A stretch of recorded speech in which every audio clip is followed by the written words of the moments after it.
أشهد أن محمدًا رسول الله.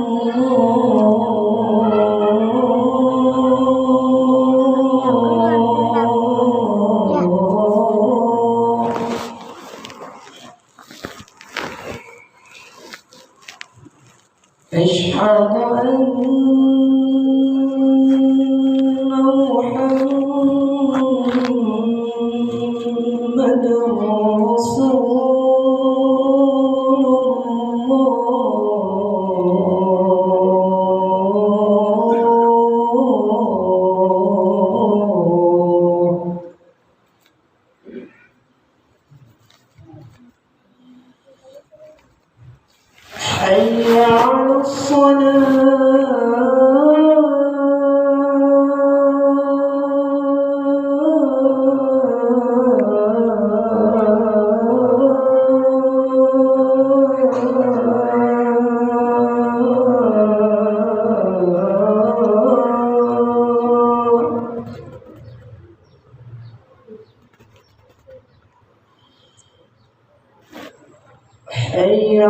رسول الله.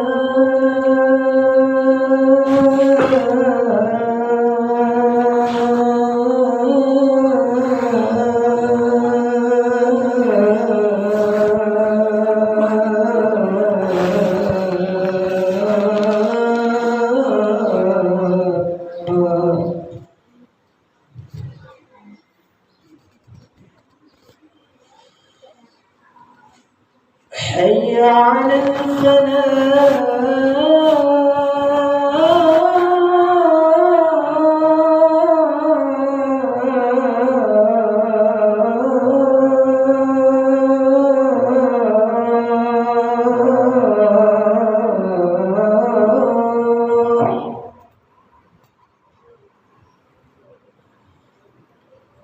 حي على حي على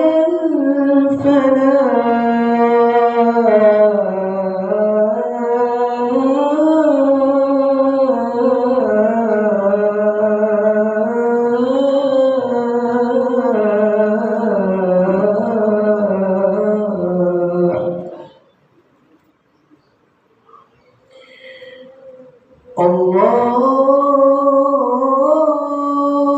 أكبر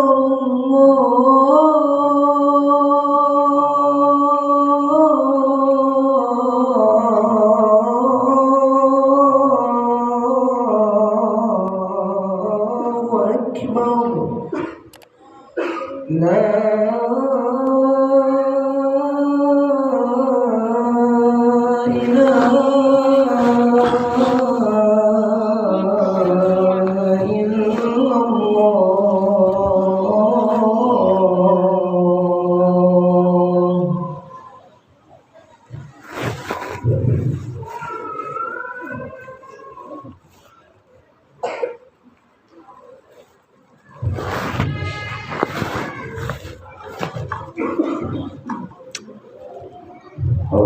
إله الحمد لله رب العالمين وكفى بالله شهيدا. أشهد أن لا إله إلا الله وأشهد أن محمدا عبده ورسوله الذي لا نبي بعده. اللهم صل وسلم على سيدنا محمد وعلى آله وصحبه أجمعين، أما بعد. فيا أيها الحاضرون، أوصيكم ونفسي بتقوى الله وطاعته فقد فاز المتقون. قال الله تعالى في القرآن العظيم: أعوذ بالله من الشيطان الرجيم. يا أيها الذين آمنوا اتقوا الله حق تقاته ولا تموتن إلا وأنتم مسلمون. ثم قال: ألهاكم التكاثر حتى زرتم المقابر. Kaum muslimin jamaah salat Jumat yang dirahmati Allah Subhanahu wa taala. Alhamdulillah, kembali kita memperbaharui rasa syukur kita kepada Allah Subhanahu wa Ta'ala.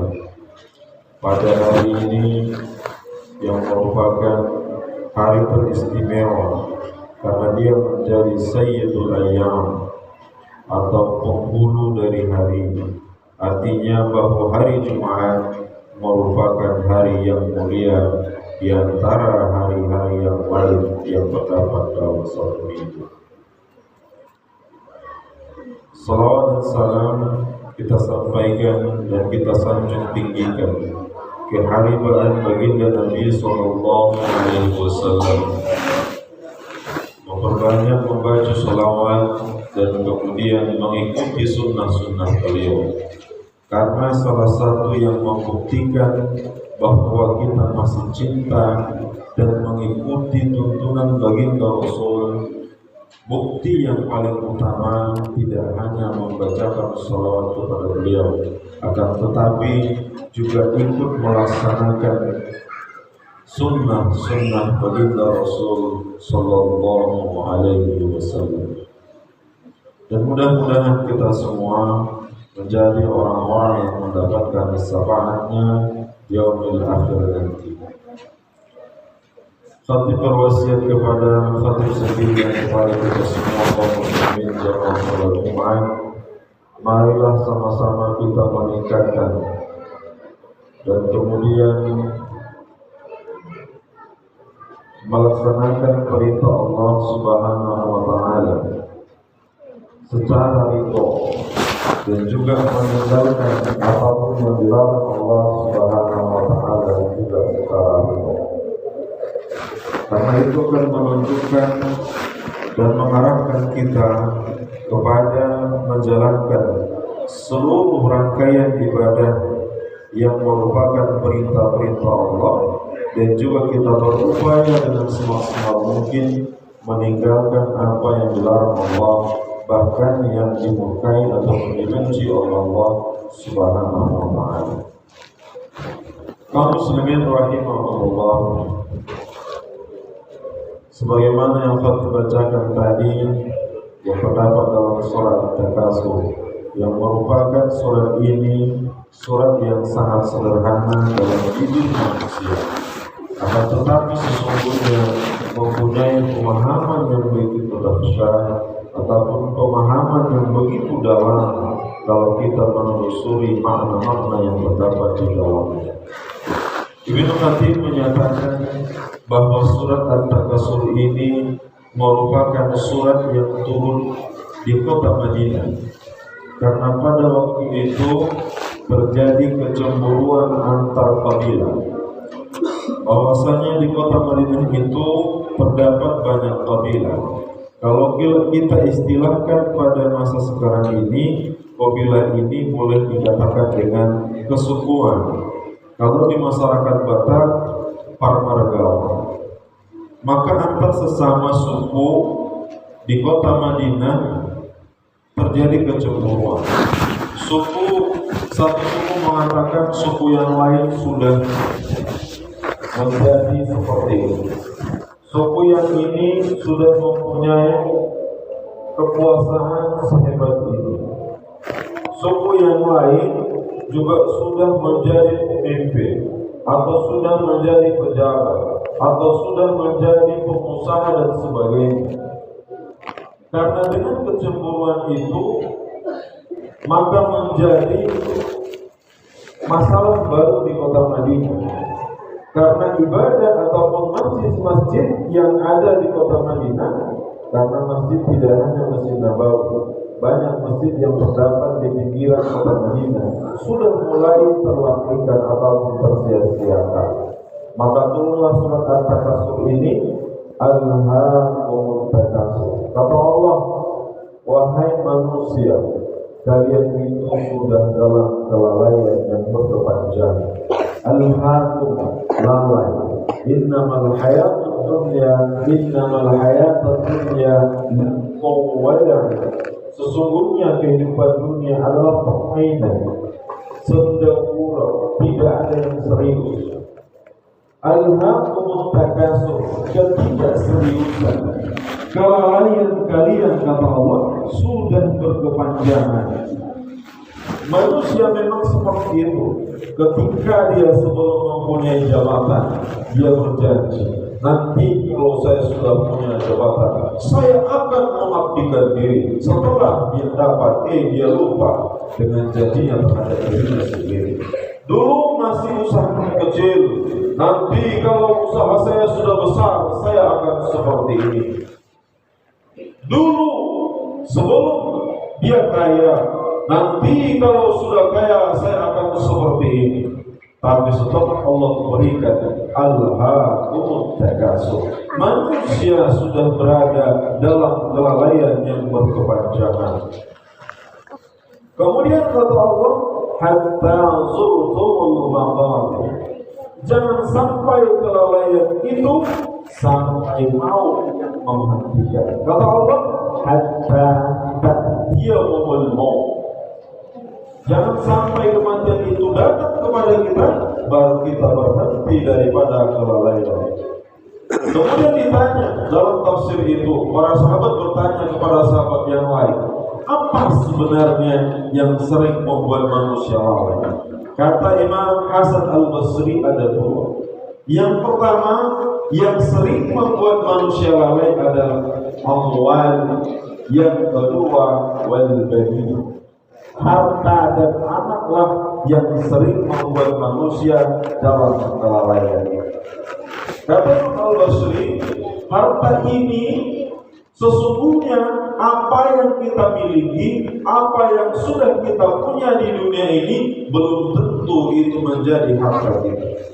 Kata Imam Al-Basri, apa yang kamu makan, fima afna, itu sesuatu yang akan menjadi busuk. Sesuatu yang kita pakai, itu akan sesuatu yang menjadi laku. Yang kemudian yang ketiga, apa di mata sodakta bima Allah, apa yang kamu berikan itu sesungguhnya yang menjadi harta kita. Kalau kita mencoba menghitung harta kita, sesungguhnya yang manakah harta kita? Itulah yang sudah kita berikan kepada orang-orang yang berhak menerimanya. Terus apa yang kita punya sekarang, rumah, tanah, kendaraan, apakah itu sudah menjadi harta kita? Kalau kita gunakan untuk bertakwa dan mengabdikan kita sesungguh-sungguhnya kepada Allah, maka itu akan menjadi jalan atau saksi bagi kita di akhirat bahwa kita bertakwa dan taat kepada Allah Subhanahu wa ta'ala. Tapi kalau itu bicara harta, belum tentu itu menjadi harta kita di akhirat nanti. Makanya orang-orang yang tidak punya harta nanti di akhirat adalah orang yang tidak mau berbagi, orang yang tidak mau bersedekah. Berdasarkan tafsir surat At-Takasur sebagaimana yang dijelaskan oleh Imam Al-Basri. Yang kedua, anak. Memang betul bahwasanya anak itu yang sering membuat manusia lalai.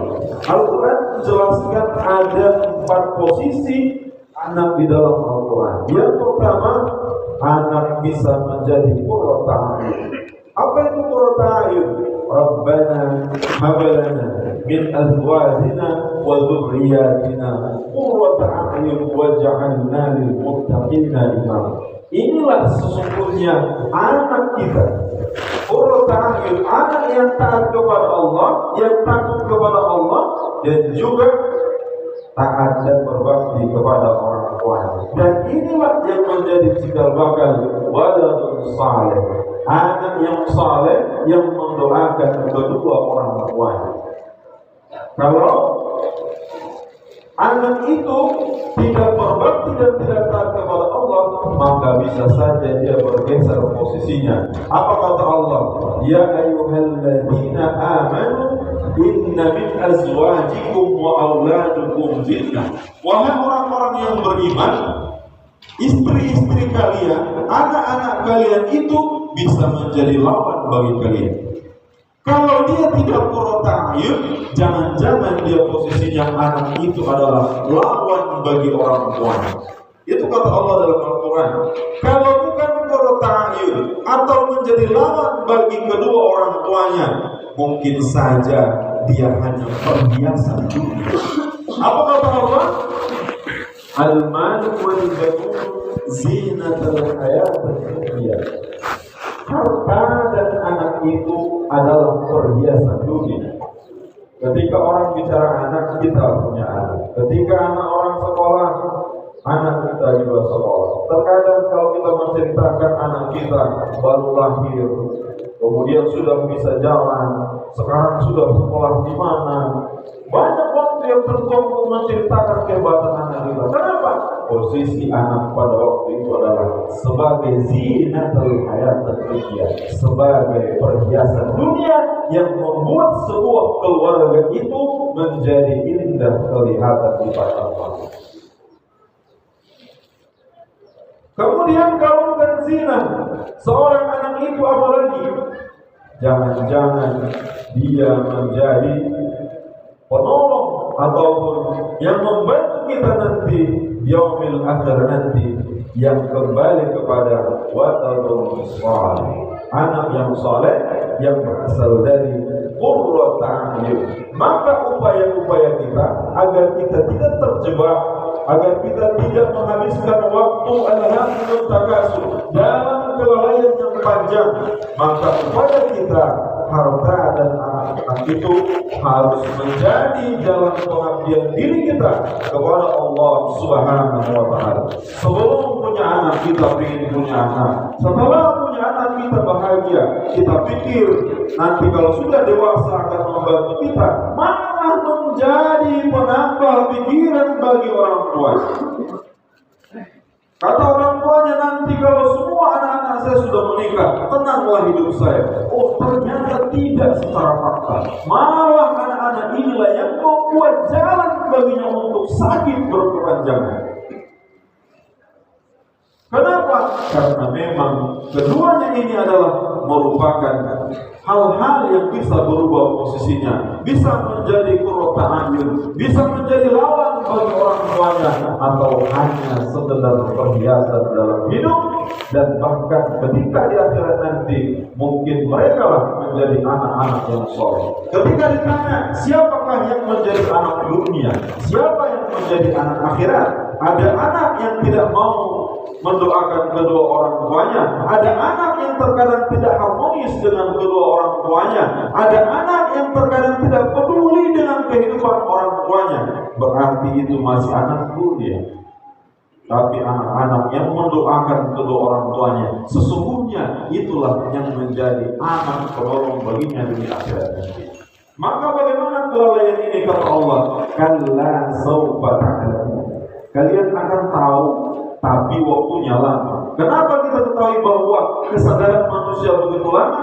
Karena Allah menggunakan kata saufa, akannya, tapi lama manusia baru sadar. Yang terkadang kembali kepada ayat kedua, hatta ta'tiyahumul maut. Jangan-jangan maut yang memisahkan jasadnya dari badannya baru terkadang manusia sadar. Mudah-mudahan kita semua tidak sampai kepada hatta zurtumul maqabir, tidak sampai harus maut yang memisahkan kita, tidak harus sampai menuju kubur dulu baru kita nanti akan sadar. Tapi Allah berikan hidayah kepada kita agar kesadaran kita datang lebih cepat dan kita lebih berbakti kepada Allah Subhanahu wa Ta'ala. Dan kita semua mudah-mudahan menjadi anak-anak yang bisa berbakti kepada Allah dan juga kepada kedua orang tua kita, agar kita menjadi penolong baginya nanti di akhirat. Kalau mereka sudah terlebih dahulu menuju Allah, maka masih punya peran mendoakannya agar Allah menjauhkan siksa api neraka, maka Allah menghapuskan segala kesalahan kedua orang tua kita, dan kita tentunya menjadi anak-anak yang sesuai dengan tuntunan Al-Quran, yang tidak hanya menjadi beban bagi kedua orang tua. Mudah-mudahan bermanfaat bersama kita kepada kita semua. Fa'tabiru ya ulul absar la'allakum turhamun.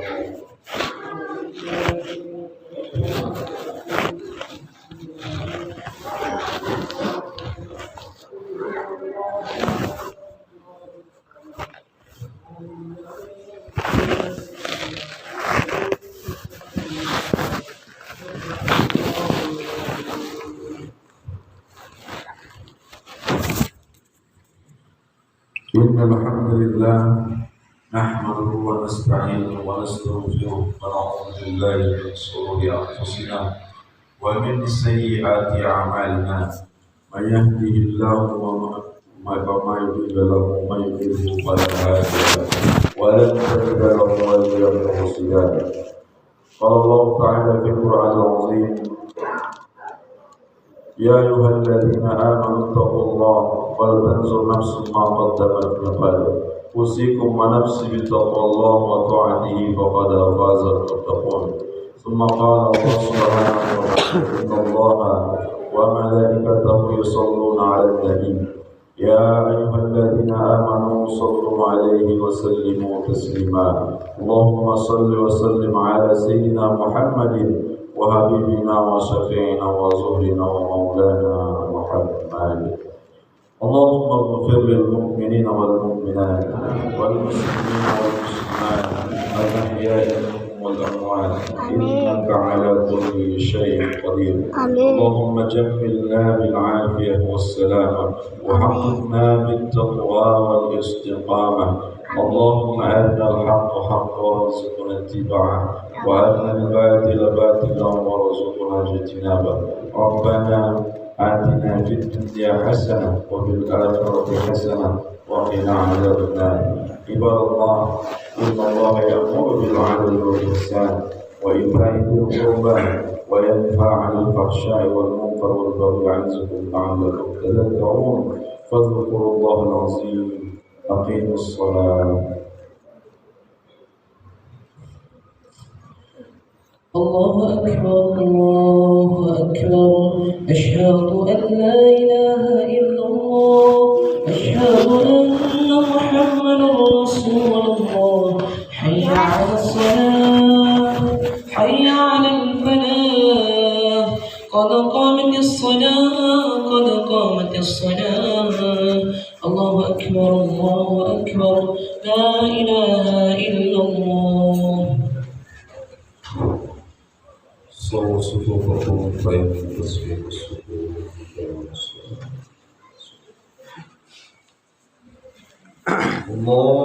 الله أكبر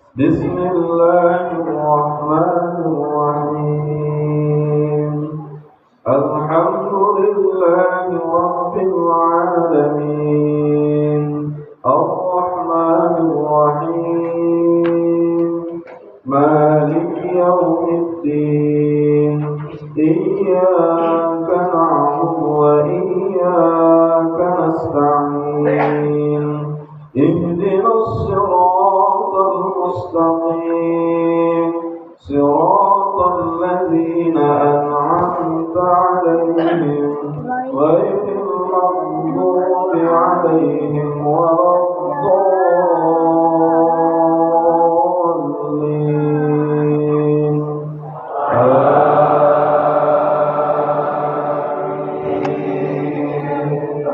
بسم الله الرحمن الرحيم ألهاكم التكاثر حتى زرتم المقابر كلا سوف تعلمون ثم كلا سوف تعلمون كلا لو تعلمون علم اليقين لترون الجحيم ثم لترونها عين اليقين ثم لتسألن يومئذ عن النعيم الله أكبر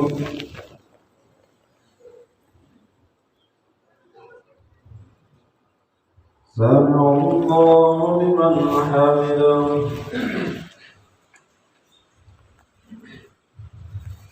الله أكبر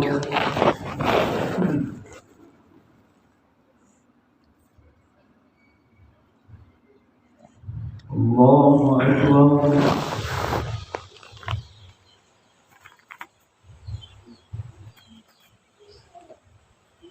الله أكبر.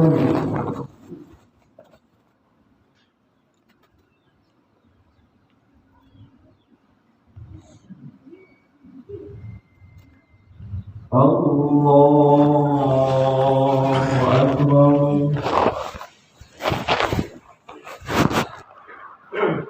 بسم الله الرحمن الرحيم.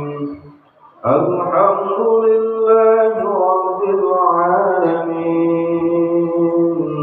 الرحمن الرحيم مالك يوم الدين إياك نعبد وإياك نستعين اهدنا الصراط المستقيم صراط الذين أنعمت عليهم غير المغضوب عليهم ولا الضالين.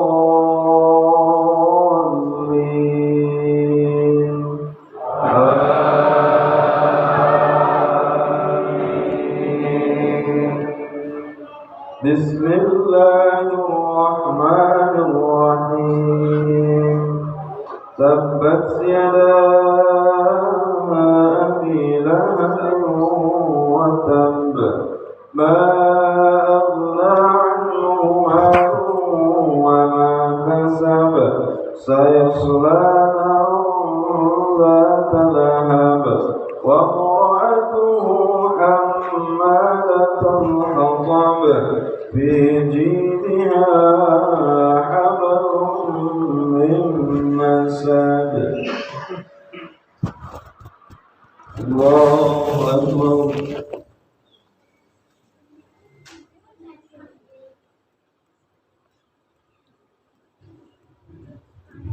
سمع الله لمن حمده.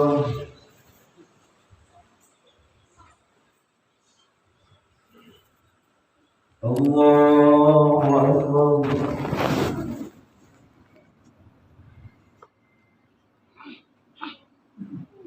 الله أكبر.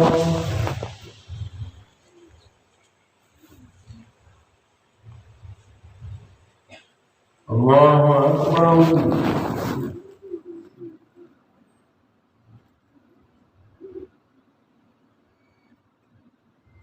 الله أكبر.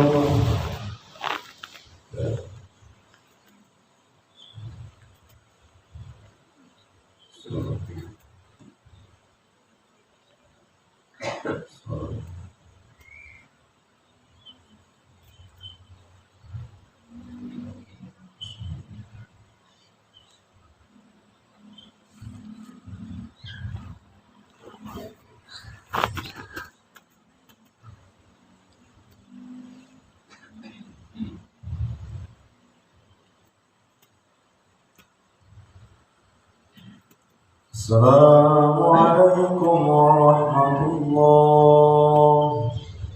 السلام عليكم ورحمة الله. استغفر الله العظيم الذي لا إله إلا هو الحي القيوم وأتوب إليه. استغفر الله العظيم الذي لا إله إلا هو الحي القيوم وأتوب إليه.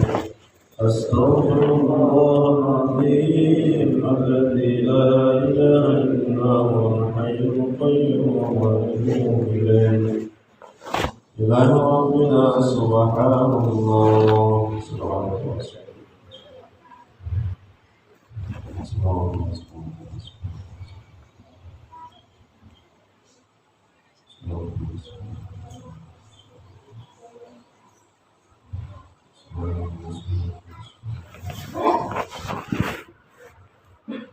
سبحان الله وبحمده قائما قائما ولا الحمد لله.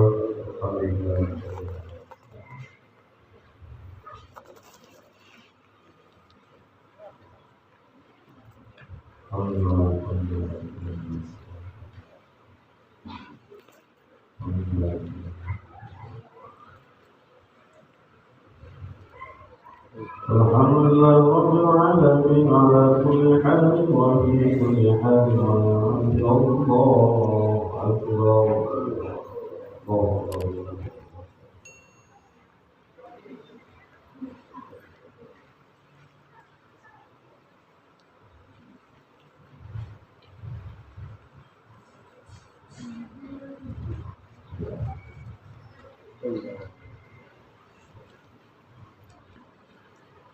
الله أكبر والحمد لله كثيرا سبحان الله بكرة وأصيلا لا إله إلا الله وحده لا شريك له له الملك وله الحمد ويميت وهو على كل شيء قدير وإليك المصير ولا حول ولا قوة إلا بالله محمد صلى الله عليه وسلم.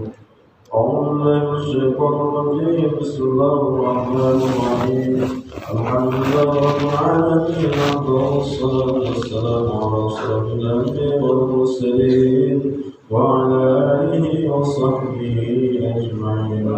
اللهم صل وسلم على سيدنا محمد في القلوب ودوائها وعافية الأبدان وشفائها وأمر الأبصار وديائها وعلى آله وصحبه أجمعين. يا حنان يا ديان يا بديع السماوات ويا ذا الجلال والإكرام يا لا إله إلا أنت سبحانك إنا كنا من الظالمين.